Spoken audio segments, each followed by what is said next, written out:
하나님, 오늘도 하나님의 은혜로 예배를 드리고 있습니다. 오늘 저희 예배가 신령과 진정으로 드리는 예배가 되게 하여 주시옵소서. 하나님께서 받으실 만한 그런 예배가 되게 하여 주시옵소서.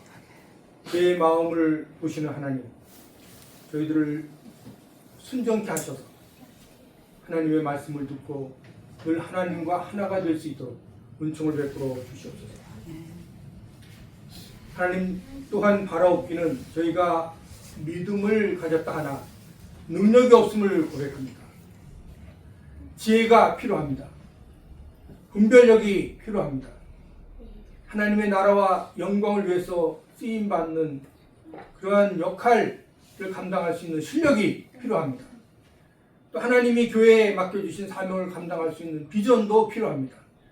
하나님, 저희들의 부족한 걸 아시오니 채워주시고 하나님의 말씀으로 더욱 능력을 키워주시고 하나님의 성령의 강권적인 역사하심으로 저희들의 마음을 바꿔주시고 하나님의 능력을 경험하게 하여 주시옵소서.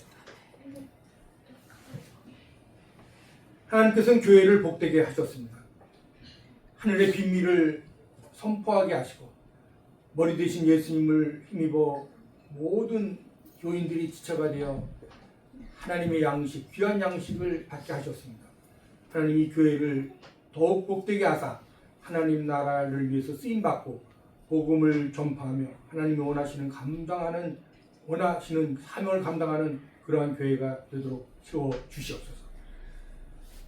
이병 목사님과 가족, 성도 모두가 한마음이 되어서 하나님의 나라의 일을 기쁘게 감당하는 정말로 힘있는 활기찬 성도들로 만들어 주실 것을 믿습니다. 하나님, 오늘도 하나님의 말씀을 듣습니다. 하나님의 말씀을 듣고 저희들이 다시 한번 회개할 부분 있는가 보게 하시고 또 눈과 마음을 밝게 하사 하나님의 그 영의 세계를 다시 한번 경험하여 저희들이 힘차게 다시 일어나는 역사를 이루어 주시옵소서.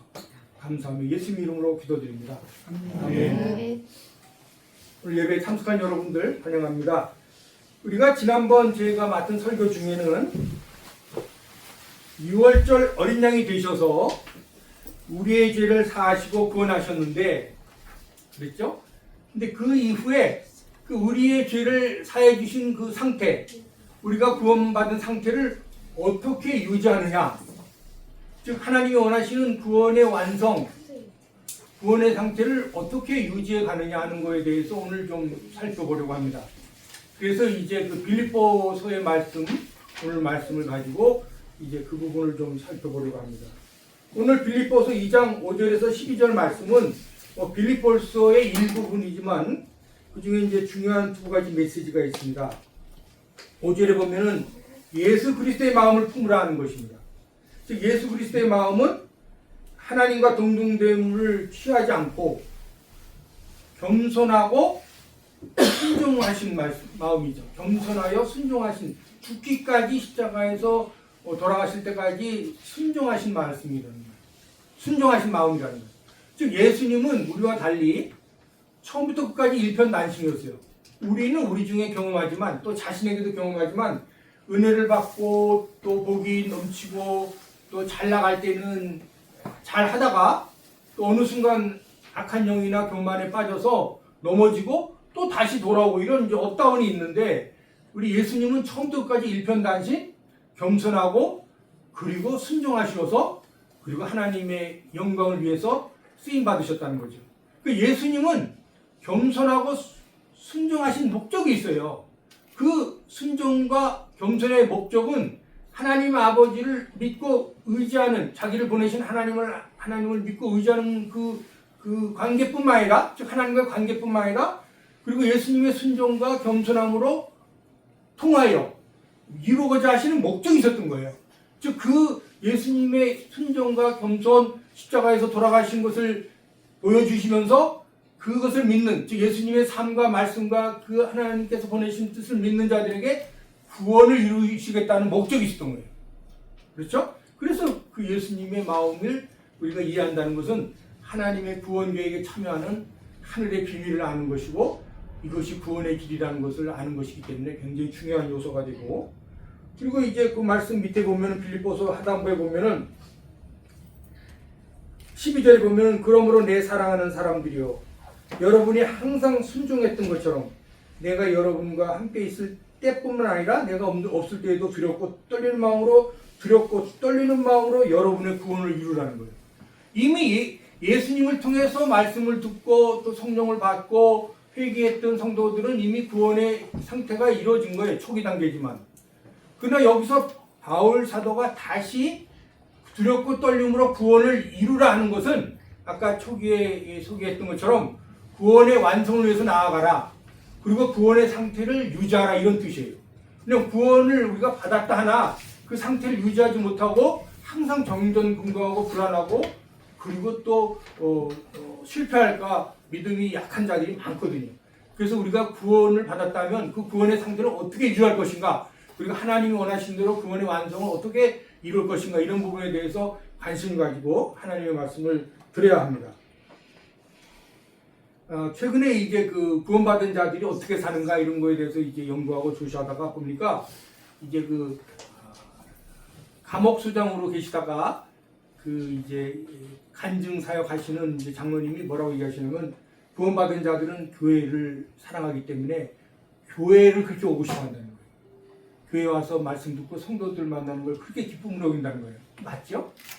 그리고 또 존 메가더 목사님이라고 아주 미국의 그 강해 설교자로 50년간을 이제 사역하신 분인데 이분은 뭐라고 얘기하시냐면 구원받은 자들은 의로움을 늘 그 중요하게 여긴다는 거예요. 어떻게든지 이 의롭게 살고자 하는 그런 열망이라는 거예요. 지금 이 두 가지 요소는 즉 교회를 사랑하고 성도들 만나고 싶어하는 그 마음은 당연하죠, 당연해요. 근데 의롭게 살고자 하는 그것도 당연한데 그 두 가지뿐만이 아니에요.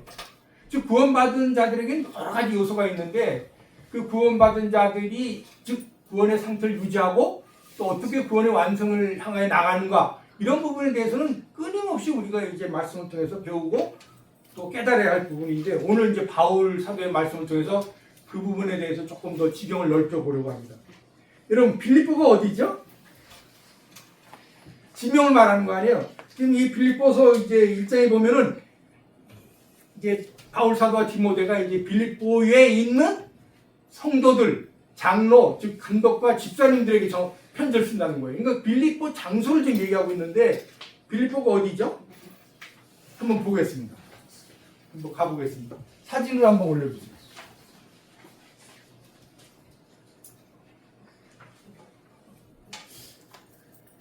자, 여기 빌립보 한번 가보겠습니다. 여기가 이제 예루살렘, 가이사라, 세서리아라고 그러는데 예루살렘, 가이사랴. 여기가 이제 유대 땅이죠, 유대 땅. 여기에서 이제 쭉 올라가게 되면은 이제 안디옥이라는 데가 있는데 안디옥이 두 곳이 있어요.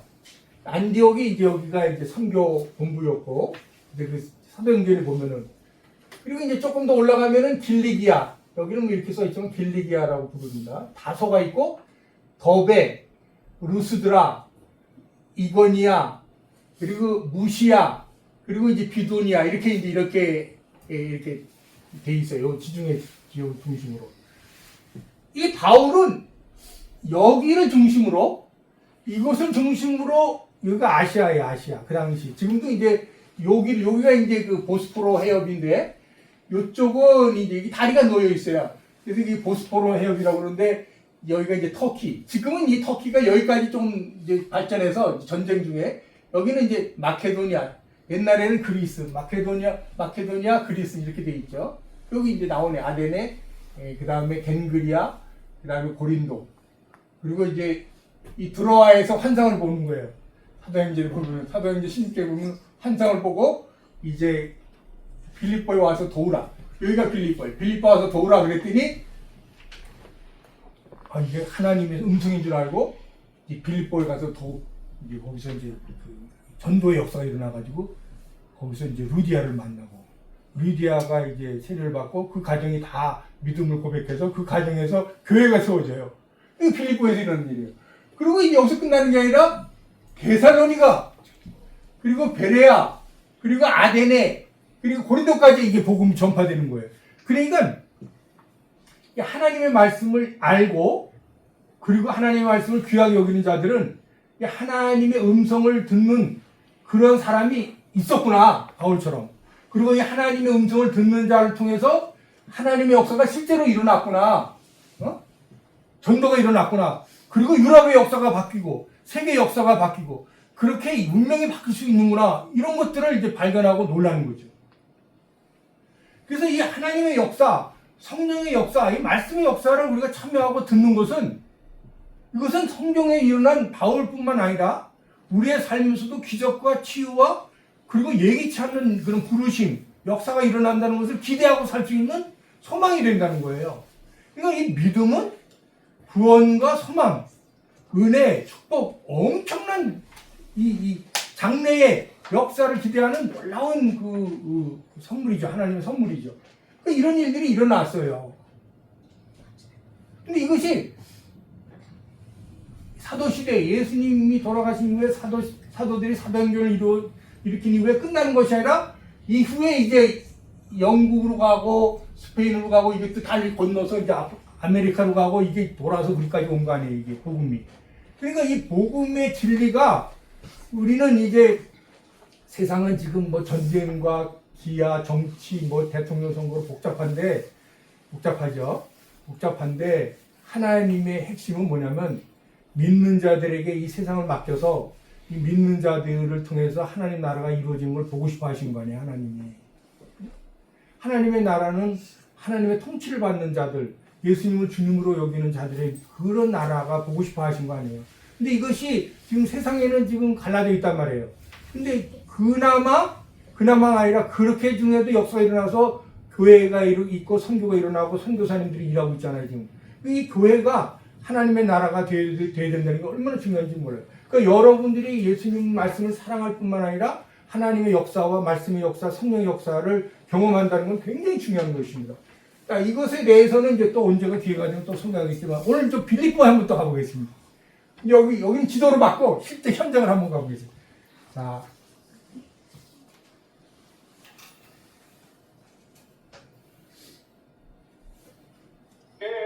문을 찬송으로 열어다오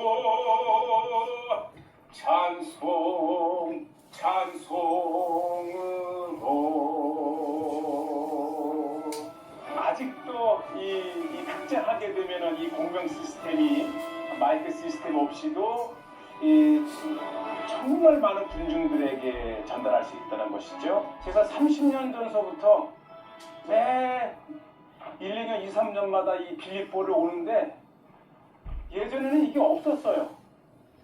그리고 저 빌립보 감옥이라고 하는 그 앞으로 버스길이 저 드라마라고 하는 곳에서 버스를 타고 이 까발라라고 하는 네아폴리를 가다가 그냥 내려서 이 바울의 감옥이었다고 하는 것을 보아왔는데 이제 엄청난 유적이 발굴이 되면서 아예 이 전체 지역을 국립공원화 만들고 이제는 이렇게 계속 이 거대한 유적들이 드러납니다.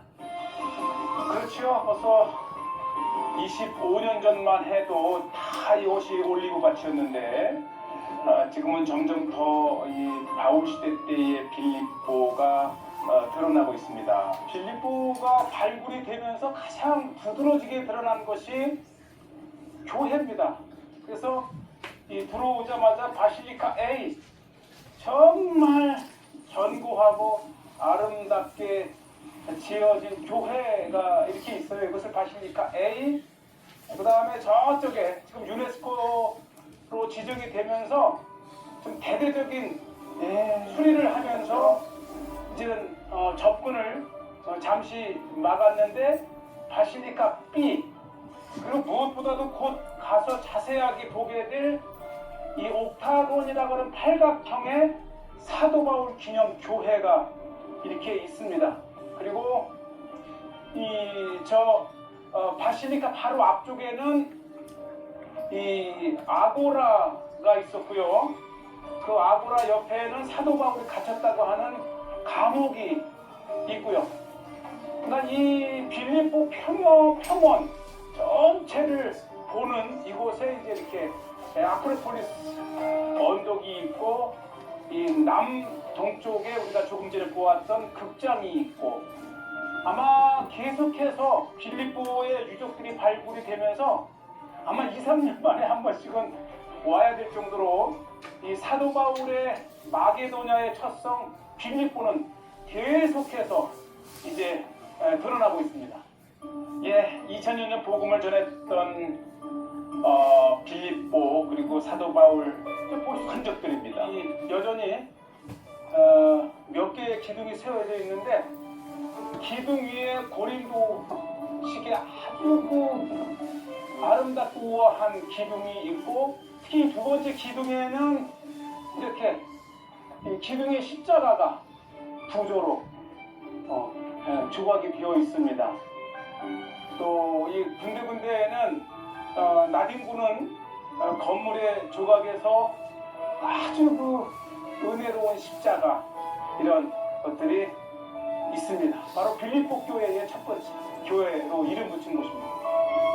예, 정말 비자진 시대 때에 아주 번성했던 빌립보 그리고 그 이후에 이제 아랍 무슬림들 특히 오스만 제국 때에 많은 파괴를 당했지만 이렇게 유적을 통해서 비자진 시대 때에 찬란했던 빌립보의 모습들을 이렇게 고고학 발굴을 통해서 우리가 보고 있습니다. The Prison of Saint Paul. 네, 다 왔습니다. 사도 바울의 감옥이 있다. 이렇게. 네, 그리고 이곳 빌립보의 감옥을 찾아갔습니다. 이 사도행전 16장 25절에 보면 한밤중에 바울과 실라가 기도하고 하나님을 찬송하며 죄수들이 듣더라. 이에 갑자기 큰 지진이 나서 옥토가 움직이고 문이 곧 다 열리며 모든 사람의 메인 것이 다 벗어진지라. 네, 됐습니다. 간수가 자다. 예, 됐습니다. 거기까지 했어요. 예, 아주 참 이런 일이 있었습니다. 그리고 이 빌립보 도시는 이제 개발이 돼가지고 지금 많이 확장되고 있는데 굉장히 큰 도시라는 걸 알 수가 있어요. 그래서 이제 그 당시의 상황이 어땠는지 제가 좀 자료를 연구해 보니까 인구가 한 10,000명 정도 되었고, 그리고 이제 빌립보보다 조금 더 큰 것이 이제 그 데살로니가, 그보다 또 큰 것이 이제 아데네, 그리고 이제 비슷한 정도가 이제 고린도, 이런 정도였어요. 그런데 이제 그때 여기 지금 바울이 거기가 이제 거기 가는 지역이 때가 언제냐면 AD 49년에서 50년 겨울이라고 그럽니다. 그래서 이 빌립보가 이제 복음화되고 말하자면 종교 도시가 된 거예요. 근데 왜 이렇게 다 무너졌느냐?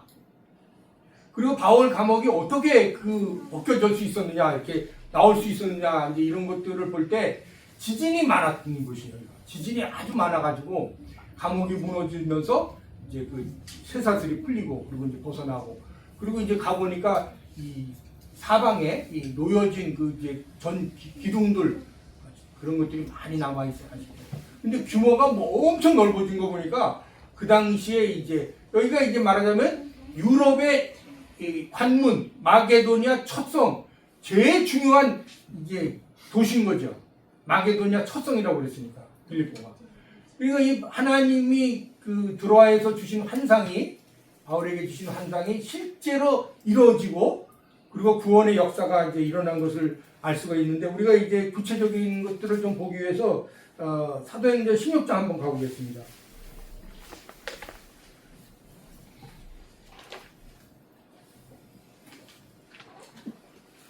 사도행전 16장 6절부터 조금 보겠습니다. 사도행전 16장 6절부터 성령께서 그 아시아 즉 길리기아 지방 그 이제 보스포로 해협 넘지 않고 아시아 지역에서 말씀 전하는 것을 막으셨다는 거예요. 성령께서 막으셨다는 거예요. 이게 성령이 이렇게 막는 일이 있었구나 하는 것을 우리가 또 이해할 수가 있습니다. 그 구체적으로 어떤 사람이 와서 막은 것도 아니고 이 성령이 이렇게 막는 일이 이제 바울에게 있었다는 것입니다. 그래서 바울과 그 일행은 부르기아와 갈라디아 지방을 거쳐 무시아 지방 가까이 이르러 비두니아로 들어가려고 했습니다. 그러나 예수의 영이 허락하지 않으셨습니다. 그래서 그들은 무시아를 지나 드로아에 내려가게 되었습니다.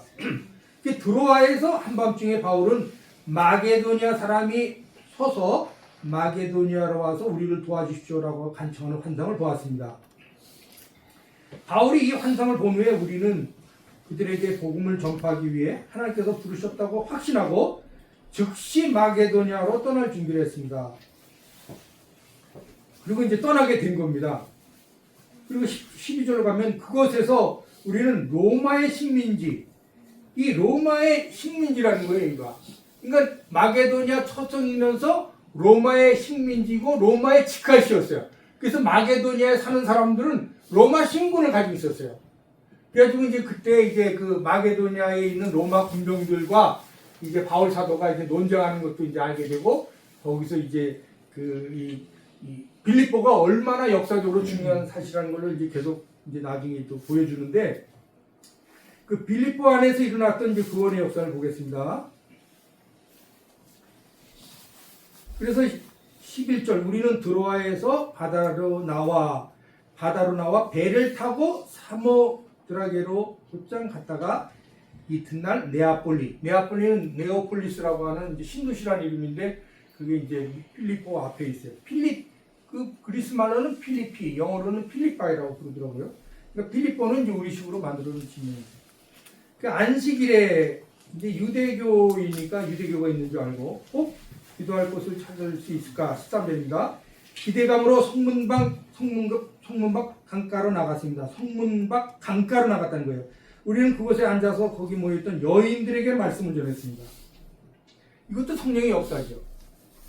우리가 여기 이제 우리는 이제 양성으로 남성들도 있고 여성들이 있지만, 이 하나님의 말씀이 여성들에게 먼저 잘 먹혀요. 제가 살아보니까 이 여성이 믿는 자면은 남자가 믿을 확률이 굉장히 높아요. 근데 여성이 안 믿으면 그 남편도 안 믿고 그 가정이 안 믿어요. 그래서 여성이 복음을 가지면은 굉장히 구원의 역사가 일어날 확률이 높습니다. 보겠습니다. 계속.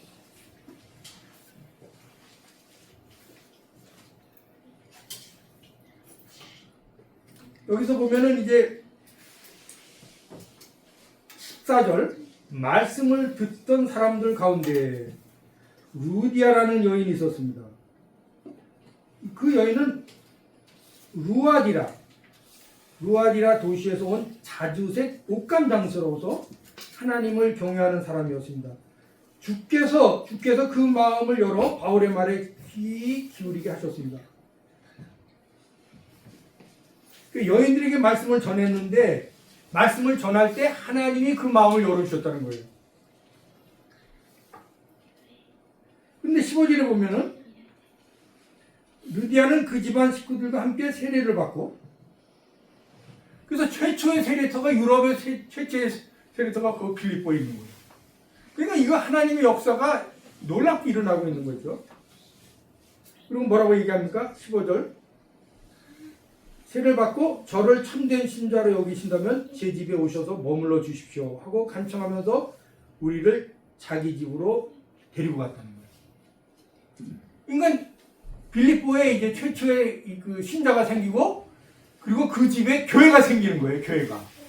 루디아 집에 교회가 생기면서 그 이제 빌립보는 중요한 이제 기독교 전초기지면서 선교지면서 놀라운 그 복음의 역사가 일어나죠. 그리고 이제 바울과 실라가 투옥되는 사건이 일어나요. 왜냐하면 점치는 그 여자아이를 하나님의 말씀으로 온전하게 돌아오게 했더니 그 점치는 여자아이를 데리고 있는 주인들이 손해가 나니까 이제 고소해가지고 감옥에 가 있다가 이제 감옥에서 찬송할 때 이제 감옥이 열리는 그런 사건이 일어납니다. 이제 그 후에 이제 17장으로 가게 되면 바울과 실라가 데살로니가와 베레아에 가서 전도하고, 그리고 이제 이어서 8장에 가면 고린도에 가서 전도하고, 또 아데네에 가서 전도하고, 이런 일들이 계속 일어나는 겁니다. 그러니까 이제 이 과정에서 우리는 뭘 알 수 있냐면은, 하나님의 말씀을 듣는 자는 어디나 있다는 거예요. 예비하셨다는 거예요, 하나님. 그러니까 우리가 가만히 있으면 안 되고, 혹시 그 접근할 수 있는, 즉 하나님이 예비하신 자들을 접근할 수 있는 그런 길이 뭔가 이렇게 기대하고 있어야 돼. 기대하고. 보여달라고 얘기하셔야 돼요. 여러분들이 우리가 이제 믿음으로 구원 받지만은 이거 이제 그 야고보에서 보면은 행위 없는 믿음은 죽은 믿음이라고 분명히 얘기했어요. 그거 여러분 몇 번 제가 소개했어요. 근데 이 행위를 강조하다 보면은 교만해지고 자기가 드러나니까 자꾸 이제 문제가 생긴다는 거 아니에요. 또 믿음만 강조하게 되면 또 무슨 문제가 생기냐면 위선자가 돼버려요. 믿음을 계속 얘기하고 성경은 잘 알지만 행위가 따라오지 않으니까 위선자인 거예요. 그래서 제가 처음에 얘기하는 게 믿음과 순종이 행위가 하나가 돼야 된다는 거예요. 그래서 우리가 믿는 만큼 하나님 일을 하고 또 믿는 만큼 교회에서 봉사하게 되면 반드시 하나님이 함께 하시고 복을 주신다는 것은 저는 평생 경험을 했어요. 그러니까 하나님이 일을 한다는 게 이게 교만한 게 아니고 복을 받기 위해서도 해야 된다는 거예요. 복 받는 게 부끄러운 일입니까? 사람들은 복 받는 거를 우습게 알아요. 기복주의라고 또 그걸 비난해요. 복을 받기 위해서 저렇게 한다. 제가 이제 어느 분의 간증을 들었는데 시골의 교회에 이제 어느 이제 분이 이제 서울에서 내려와가지고 예배를 참석하고 입구에 이제 다 신발 벗고 들어가니까 이 신발 정리를 했어요. 흉보 시작한 거예요. 아니 저렇게 많이 배운 여자 같은데 옷도 잘 입고 부자 같은데 저런 일 한다고 와가지고 뭘 말하는지 또 무슨 속성이 있는지 이런 식으로 막 수근수근 된 거예요. 이 사람이 그런 얘기가 들려오는데도 할 것 없이 계속 봉사하고 계속 봉사하고 누가 뭐라고 하든 계속하는 게 중요한 거예요. 계속하는 게 인내하고 믿음으로 인내하는 게 은혜를 유지하는 일이에요. 이게 이따가 또 바울에게서 다시 공부하겠지만 구원의 상태를 유지하는 겁니다. 그러니까 사람들이 뭐라고 해도 나는 하나님을 통해서 복을 받아야 되겠다. 행위 중심이 아니라 믿음 중심이 아니라 이렇게 이율법이 아니라 행위와 믿음이 하나, 믿음이 먼저죠. 믿음과 행위가 하나가 되는 삶으로 나는 반드시 복을 받으리라. 반드시 내가 구원을 받으리라. 반드시 내가 하나님의 은혜를 받고 살고 또 하나님 일을 하다 죽겠다. 그런 소망을 가지고 있어야 되는 거예요. 아니 믿는 자들이 잘 되는 게 뭐가 부끄러운 일이에요. 뭐가 또 그거 가지고 문제 삼을 일이. 잘 돼야 돼요 믿는 자들이. 왜냐면 영혼이 잘 되고 지혜가 있고 형사가 잘 되는 게 하나님의 뜻인 거예요. 하나님이 원하시는 것은 재앙과 죽음이 아니라 복을 주시려고 하는 거거든요. 이거 믿는 자들이 건강하고 밝고 감사하고 그리고 항상 기쁘고 항상 소망이 있고 항상 무슨 일이든지 할 수 있다는 그런 믿음으로 살아가는 게 얼마나 중요한지 몰라요. 저는 그래서 여러분들이 잘 될 줄로 믿습니다. 앞으로 믿음과 함께 순종하기 때문에 잘 될 줄로 믿습니다. 시간의 문제지 반드시 잘 됩니다.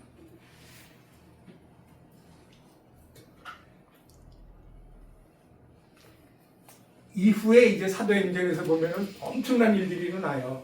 바울이 이제 핍박을 받고 감옥에 갇히고 매 맞고 굶주리고 계속 이제 시절이 있는데 이 바울은 정말로 하나님이 부르신 그 사람 그대로 다메섹 도상에서 하나님이 바울을 부르신 것이 얼마나 완전한 부르심이고 거룩한 부르심이고 하나님이 부르신 나온 성공이고 정말로 본이 되는지 몰라요. 하나님은 실패가 없는 분이에요. 저는 항상 믿는 게 그거예요. 하나님은 반드시 승리하신다. 하나님은 진리시다. 하나님은 항상 승리하신다. 그런 생각으로 살고 있어요. 하나님은 진리시기 때문에 절대 굴하지 않은 분이세요. 지금 세상에 많은 문제들이 난리 나죠? 결국은 진리가 승리할 겁니다. 결국은 승리해야 되는 거죠. 맞는 거죠. 승리해야 되는 거예요. 그래서 저는 걱정 안 해요. 지금 이런 일 벌어지고 저런 일 벌어지고 결국은 죄 지은 놈은 썩어 문드러질 거고 세상에서 뭐라고 하든 반드시 벌을 받을 거고 진리에 서 있는 사람은 반드시 하나님의 사랑을 받는다. 저는 그런 믿음이 변하지 않아요. 자, 그러면 이제 오늘 두 번째 주제를 한번 보겠습니다. 예수님의 마음과 구원교회, 하나님의 비밀을 우리가 알았죠. 세상의 귀인들은 그걸 몰랐던 거예요. 근데 우리는 알았단 말이죠. 그래서 그 마음을 가지고 이제 바울의 교훈을 보겠습니다. 그러므로 내 사랑하는 사람들이여, 여러분이 항상 순종했던 것처럼 내가 여러분에게 함께 있을 때뿐만 아니라 함께 있을 때뿐만 아니라, 이게 무슨 말이에요? 지금 감옥에 있다는 거예요. 이 바울이 지금 감옥에서 이렇게 담대하게 이 복음을 증거하는 것은 갇히거나 아프거나 약하거나 감옥에 있는 게 바울에게는 문제가 안 되는 거예요. 우리는 감옥에 있으면은 이 저꼴이 뭐야? 그렇죠? 저게 저주 아니야? 저게 실패 아니야? 그러다가 아파서 죽거나 뭐 감옥에서 죽으면 저게 무슨 꼴이야? 이렇게 생각하죠? 그러나 바울은 감옥에 있으면서도 지금 담대하게 지금 이 복음을 전파하는 거 보세요. 그러니까 바울이 저렇게 담대하니까 그걸 보고 용기를 얻어서 또 전파하는 사람이 있고, 또 그걸 보고 두려워서 또 나도 갇힐까봐 도망하는 사람이 있고, 그런 거죠. 그러니까 이 복음이 생명과 죽음의 아주 기준이 되는 거죠. 보세요. 여러분이 항상 순종했던 것처럼 내가 여러분에게 함께 있을 때뿐만 아니라, 즉 내가 자유의 몸으로 여러분과 함께 있을 뿐만 아니라 없을 때, 지금 감옥에 있을 때도 마찬가지로 떨리는 마음으로, 두렵고 떨리는 마음으로 여러분의 구원을 이루십시오. 이 두렵고 떨리는 마음이 뭔가, 이걸 계속 며칠간 생각한 거예요. 이걸 이제 주석서도 보고 뭐 여기 보니까 이게 자세히 안 나와 있어요. 그래서 이제 하나님께 은혜를 구하면서 이제 연구하기 시작했어요. 하나님, 두렵고 떨리는 게 왜 필요합니까? 이미 구원 받아가지고 믿음으로 승승장구하고 뭐 견디면 되는데 왜 두렵고 떨려야 됩니까? 그랬더니 하나님이 이제 말씀을 통해서 그렇게 보여주셨는데, 한번 보겠습니다.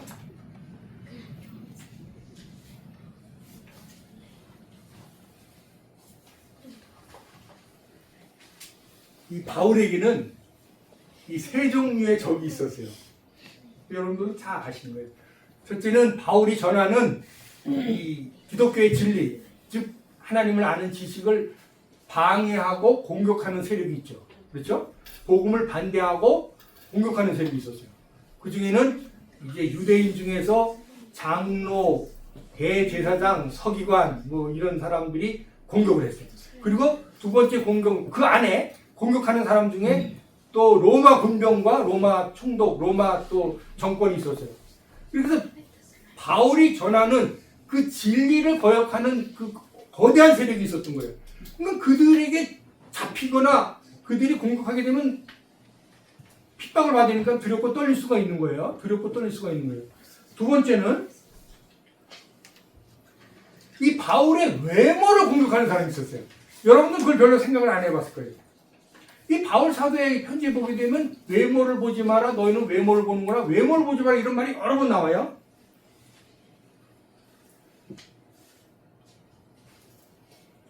왜 그럴까요? 바울이 육체에 가시가 있다고 얘기했어요. 근데 그게 뭔가 이제 또 찾아봤어요. 뭐 같아요? 얼굴이 못생겼나? 아니면 눈이 잘 안 보였나? 아니면 이 다리가 안짱다리인가? 근데 구체적으로 바울이 고백은 안 했지만 자기의 외모, 즉 신체에 약점이 있는 건 분명히 알았던 거예요. 왜냐면 하나님께 이걸 고쳐달라고 3번이나 간구했는데 하나님 뭐라고 얘기하셨냐면, 예수님 뭐라고 얘기하셨냐면, 내 은혜가 족하다. 내 은혜가 족하다. 내가 약할 때에 강해짐이라. 그 약한 거를 기뻐하라고 얘기하셨어. 그렇기 때문에 바울이 외모가 분명히 문제가 있어가지고 무슨 얘기가 나가냐면 이렇게 얘기합니다. 고린도후서 10장 10절에 보면 직접 함께 있어 보면 초라하고 약하고 말도 보잘것 없다는 거예요. 야, 이런 말 들으면 두렵고 떨리죠. 우리 같으면 그렇게 얘기할 거 아니에요. 외모가 초라하고 작거나 안짱다리거나 눈이 안 보이거나 그러면, 아니, 나 같은 사람이 무슨 복음을 전해, 나 같은 사람이 무슨 교수를 해, 나 같은 사람이 무슨 지도자가 돼, 이렇게 생각하는 거예요. 근데 바울은 자기 약함을 자랑했다는 거예요. 왜냐하면 약한 중에 하나님의 은혜로, 즉 자기가 가진 것을 하지 않고 하나님의 은혜로 복음도 전하고 싸우고 그리고 견뎠다는 거예요. 그런 약한 자에게 하나님은 어떤 능력을 주셨어요? 바울이 손만 대면 질병이 떠나가고, 바울이 얘기만 하면 귀신이 물러가고, 바울을 통해서 막 치유의 역사가 막 일어나는 거예요. 한번 보세요. 신령한 사람들이 우리 중에 있으면 목사님이나 성도들 중이나 집사님도 마찬가지예요. 신령한 사람이 있으면 그분의 약한 가난해도 좋아요. 몸이 아파도 좋아요. 덜 배워도 좋아요. 그러나 하나님과 관계가 있는, 즉 하나님과 관계가 있는 바울처럼 하나님의 영을 받은 사람이 손을 대면 질병이 나가요. 귀신이 떠나갑니다. 그런 역사를 여러분들 들었을 거예요. 보았을 거예요. 제가 약한 중에 약하기 있기 때문에 이스라엘 자주 가요. 가서 힘을 좀 얻으려고. 근데 이제 그 티베리아에서 그 기도 모임이 있었어요. 기도 모임이 있었는데 저보고 나오라고 그러더라고요. 같이 동행했던 분이.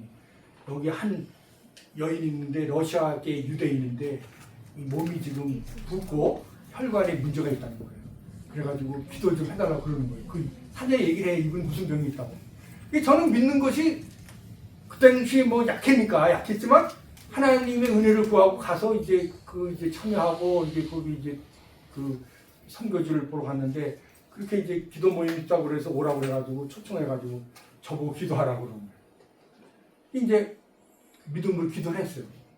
근데 그 다음날 이분이 오셔가지고 저한테 얘기하는 거예요. 몸이 굉장히 가벼워지고 치유의 역사가 일어나는 것 같다고. 기도의 힘이 아닌가 자기 이렇게 생각한다고 검사하다고 얘기하는 거예요. 그러면서 그 기도의 역사가 일어났다고 그분이 얘기해 주시더라고요. 근데 그게 계속 일어나는 건 아니에요. 왜냐면 제가 하나님의 영감으로 충만해지고 하나님의 그 마음, 하나님의 성령 충만할 때 그게 마음이 약할 때 내가 정말로 겸손하고 약할 때 역사가 일어나는 거지 제가 교만하면 역사가 안 일어나요. 그래서 그런 경험도 했는데 몇 번 있었어요. 그 외에도. 앞으로도 나타날 거예요. 제가 약한 걸 자랑하고 그리고 그리스도의 영으로 충만하고 하나님의 거룩한 영으로 충만하면 나타날 겁니다. 여러분들도 나타날 거예요. 그러니까 이게 두 번째 요소예요. 외모에 대해서 이렇게 공격을 받았으니 두렵고 떨렸다는 거예요. 기가 막힌 얘기가 많아요. 바울사도 얘기 보면. 그래서 그 서신서에 보면은 너희는 외모를 보는 거다. 우리는 이제 하나님의 중심을 보시니까 그런 표현을 알아들었는데 연구하다 보니까 바울의 외모 가지고 이게 시를 보는구나. 그런 걸 알게 됐던 거예요. 지금 보세요. 공격하는 사람들이 지금 두 종류가 나왔죠? 외부에서 공격하고 진리를 거역하는 사람들이 있어요. 우리가 살다 보면. 우리가 하는 일을 공격하고 교회를 공격하고 막 봉사를 공격하고 교회 헌금하는 거 공격하고 이런 사람이 있어요. 두 번째는 우리가 못 배웠다고 공격하는 사람이 있어요. 실수 많이 한다고 공격하는 사람이 있어요. 응? 뭐 바울사도는 물론 다르지만 베드로가 그 당시 물론 대학이 없었지만 대학을 다녔으니까 명문 대학을 다녔어요. 예수님이. 그 사람들이 학위가 있습니까? 그런 사람들이 못 배운 것 같은데 저 진리가 어디서, 저 지혜가 어디서 나오는 거 이렇게 얘기했단 말이에요. 우리도 살다 보면 어느 학교에 나왔느냐, 뭐 하느냐 이런 말 들어본 적이 있을 거예요. 그런데 뭐라고 얘기하십니까? 오늘 빌립보에서도 나오지만 하나님을 아는 지식이 가장 고상하다. 가장 높다고 얘기하죠. 그냥 구원을 아는 지식이 하늘의 비밀인데 높고 그리고 하나님을 알고 그리고 능력 있게 살아가는 사람 약한 중에도 살아가는 이런 비밀은 하나님을 아는 지식 외에는 못 누리는 거거든요. 세상 사람들은 육적인 것만 보잖아요. 세상적인 것만 보잖아요.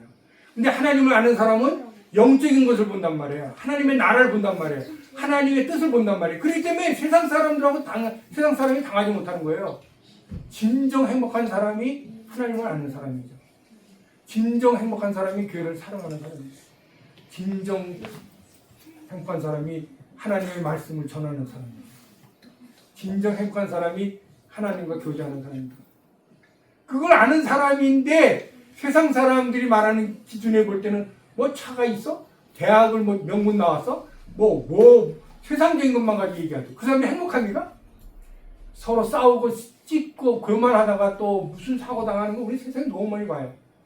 아니 뭐 하루 연주하게 되면 뭐 몇 억이 나올 수도 있지 몰라요. 몇 억인지는 계산 안 해봤는데 한 번 이제 그 큰 아레나에서 연주하는 사람들 하루 매상이 뭐 몇십억 몇 억 되잖아요. 그런데 어떻게 해요? 저녁에 금주해야 되는데 뭐라 마시라 술 먹고 밤 12시에 자동차 사고 내고 뺑소니 쳐가지고 지금 재판받는 사람 있죠? 여러분도 알 거예요. 한두 사람이 그런 사람들이. 행복이라는 기준도 달라요. 복이라는 기준도 다른 거예요. 그 세상 사람들하고는. 그래서 하나님의 말씀을 듣고 배워야 되는 거죠. 자, 세 번째. 바울이 왜 두렵고 떨렸을까요? 이제 여기에 제가 나와요. 지난번에 제가 3월 말에 설교를 했는데, 집에 갔는데 갑자기, 실수한 게 보여주시는 거예요. 혹시 여러분들도 발견하신 걸로 모를까요? 제가 이제 고백하는 거예요. 세 번째 두렵고 떨리는 일에 대해서 소개하면서 저도 이제 소개할게요. 이 바울사도 안에 있는 죄성과 죄의식이 문제가 됐던 거예요. 바울사도가 뭐라고 얘기하냐면 나는 죄인 중에 괴수다. 이 죄인이 중에 괴수라는 말 자주 해요. 비슷한 말도 여러 번 했습니다. 나는 다리 차서 나지 못한 팔싹둥이라고 얘기했죠. 그리고 나는 곤고한 자라. 내 안에 있는 이 문제를 어떻게 해결하라. 그렇죠? 그리고 교회를 핍박했다고 얘기하죠. 이런 것들이 다 반복해서 자기의 실수, 자기의 약함, 죄성, 그리고 하나님께, 예수님께 대한 불충한 것, 즉 예수님을 믿지 못할 때 행한 일이지만 교회를 핍박한 거, 특히 스데반 집사가 죽는 순간에 가편 특별, 그때는 바울이 우두머리였으니까 살인 주동자였죠. 살인 주동자. 이러한 자기 내부에 있는 것 때문에 얼마나 힘들었겠어요. 복음을 전하는데 방해하는 사람들, 외모를 방해하는 사람들, 바울 내부에 있는 이런 갈등과 시험, 죄의식 이런 것들이 얼마나 괴롭혔겠어요. 그런데 복음을 담대하게 전할 수 있어요. 그런데도 그러니까 이게 성령의 역사와 하나님의 능력과 이게 놀랍다는 거예요. 바울은 이렇게 매맞고 굶주리고 갇히고 그럼에도 불구하고 외모 공격에도 불구하고 자기 안에 있는 끊없는 죄의식에도 불구하고 복음을 전하다가 내가 달려갈 길을 다 마치고 그리고 죽기를 기뻐했다는 거예요. 야, 이런 사람을 예수님이 세우신 거예요. 우리의 본이 되게 하시고 우리의 지도자가 되게 하셨어요. 그러니까 똑같이 너희들도 그렇게 할 수 있다는 거예요. 똑같이 그렇게 할 수 있다는 거예요. 너희도 그렇게 살 수 있고 그런 복을 받고 그렇게 하나님의 나라의 영광에 구원의 완성에 이를 때까지 할 수 있다는 거예요. 자, 이제 제 얘기할 거예요. 지난번에 어떻게 설교를 했냐면 제가 이걸 본문을 보여드릴게요. 사도행전 22장 28절 한번 봐. 22장 28절.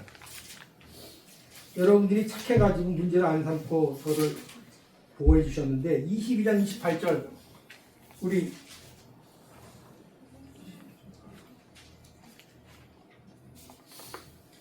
(26절부터) 28절까지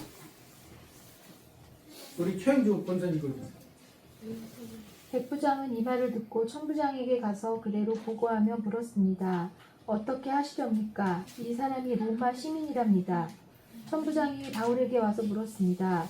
말해보시오. 당신이 정말 로마 시민이요? 바울이 대답했습니다. 그렇소. 그러자 천부장이 말했습니다. 나는 많은 돈을 들여 로마 시민권을 얻었소. 그러자 바울이 대답했습니다. 나는 태어나면서부터 로마 시민이었소. 네. 근데 제가 그때 뭐라고 얘기했는지 기억하세요? 바울이 돈을 주고 산 거를 그렇게 소개했어요. 천부장이 그렇게 했는데 바울이 산 거로 그렇게 소개를 한 거예요. 제가 이걸 옛날에부터 이거 여러 번 연구했기 때문에 관심 가지기 때문에 몰랐겠어요? 제가 실수한 거 아닙니까? 잘못 인용한 게 아닙니까? 이런 일이 터진단 말이에요. 이게 어디서 나왔는가 생각해 본 거예요. 귀양 앞선. 내가 로마 시민권자인 거 알아요? 몰라요? 아, 모르군요. 제가 로마 시민권자잖아요. 그렇죠? 그러니까 이게 어딘가 들어있었던 거예요, 제 안에. 제 안에, 나는 로마 시민권자야. 이게 무슨 자랑이 아닌데 어느 순간 이게 들어있는 거예요. 근데 최근에 트럼프 대통령이 뭐라고 했냐면 미국 시민권을 따려면 얼마 내라고 그랬다고요? 75만 불? 500만 달러. 500만 불 내고 시민권을 사라는 거예요. 그러면 로마 시민권은 얼마 정도 살까? 그런 생각을 해본 적인 거예요. 계산을 해본 거예요. 지금도 이제 그 로마 시민권은 뭐 돈을 팔지는 않지만은, 근데 유럽 시민권자를 가지면 어떤 장점이 있냐면, 유럽 27개와 스위스까지 포함해서 취업 제한이 없어요. 거주 제한이 없어요. 그리고 학비 절감되고, 거기서 이제 연금이 나와요. 복지연금이. 내가 그랬어요. 집사람 보고. 나는 가서 좀 살아야 되겠다. 그랬더니 집사람은 우습게 여기는 거야. 뭐 로마 시민권? 웃기지 마 이거예요. 집사람은. 뭐 거기 가서 사네 지금 와서 옛날에 많이 살았는데. 근데 저는 아니거든요. 제가 이 세상을 떠나기 전에 유럽 문화도 좀 더 익혀보고 선교지도 가보고 교회도 가보고 그쪽 문화는 누가 뭐래도 전 세계 최고 문화잖아요. 유럽 문화가. 박물관도 많고 뭐 좋은 데 많으니까 내가 가서 몇 년 좀 살아야 되겠다. 늘 꿈을 가지고 있는 거예요. 왜냐면 또 아직도 물론 정렬이 조금 있고 또 이제 이스라엘도 가깝고.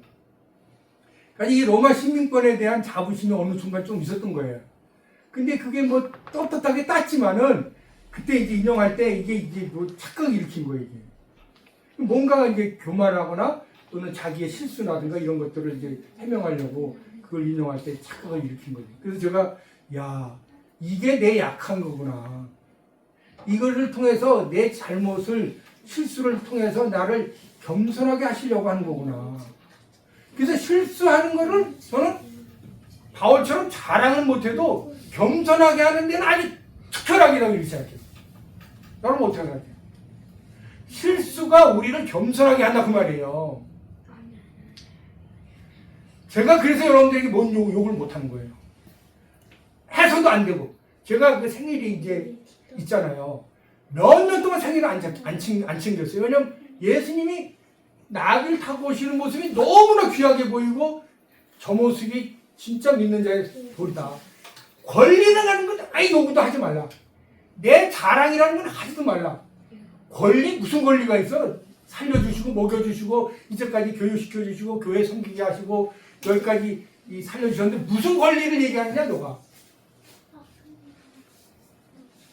우리는 뭐가 조금 있으면 권리가 있는 줄 알아. 권리가 있는 줄 알아. 무슨 권리가 있어요 우리가. 하나님이 살려주시고 먹여주시고 가정이 있고 그런데 무슨 권리가 있어요. 우리는 달라야 됩니다. 우리는 달라요. 그리스도 은혜 안에서 정말로 다른 것을 우리는 발견했고 다르게 살아야 되는 거예요. 우리는 권리가 없습니다. 아무런 권리가 없습니다. 분명히 아셔야 돼요. 하나님이 우리를 살려주시고 지금 믿음을 교회를 섬기게 하는 것은 충분해요. 충분해요. 그리스도를 위해서 예수님을 위해서 하나님 나라를 위해서 우리가 어떻게 약하게 살아갈지 바울처럼 끝까지 순종할지 믿음을 가지고 승리할지 계속 연구하시는 여러분 되시기를 주님의 이름으로 축원합니다. 기도하고 마치겠습니다.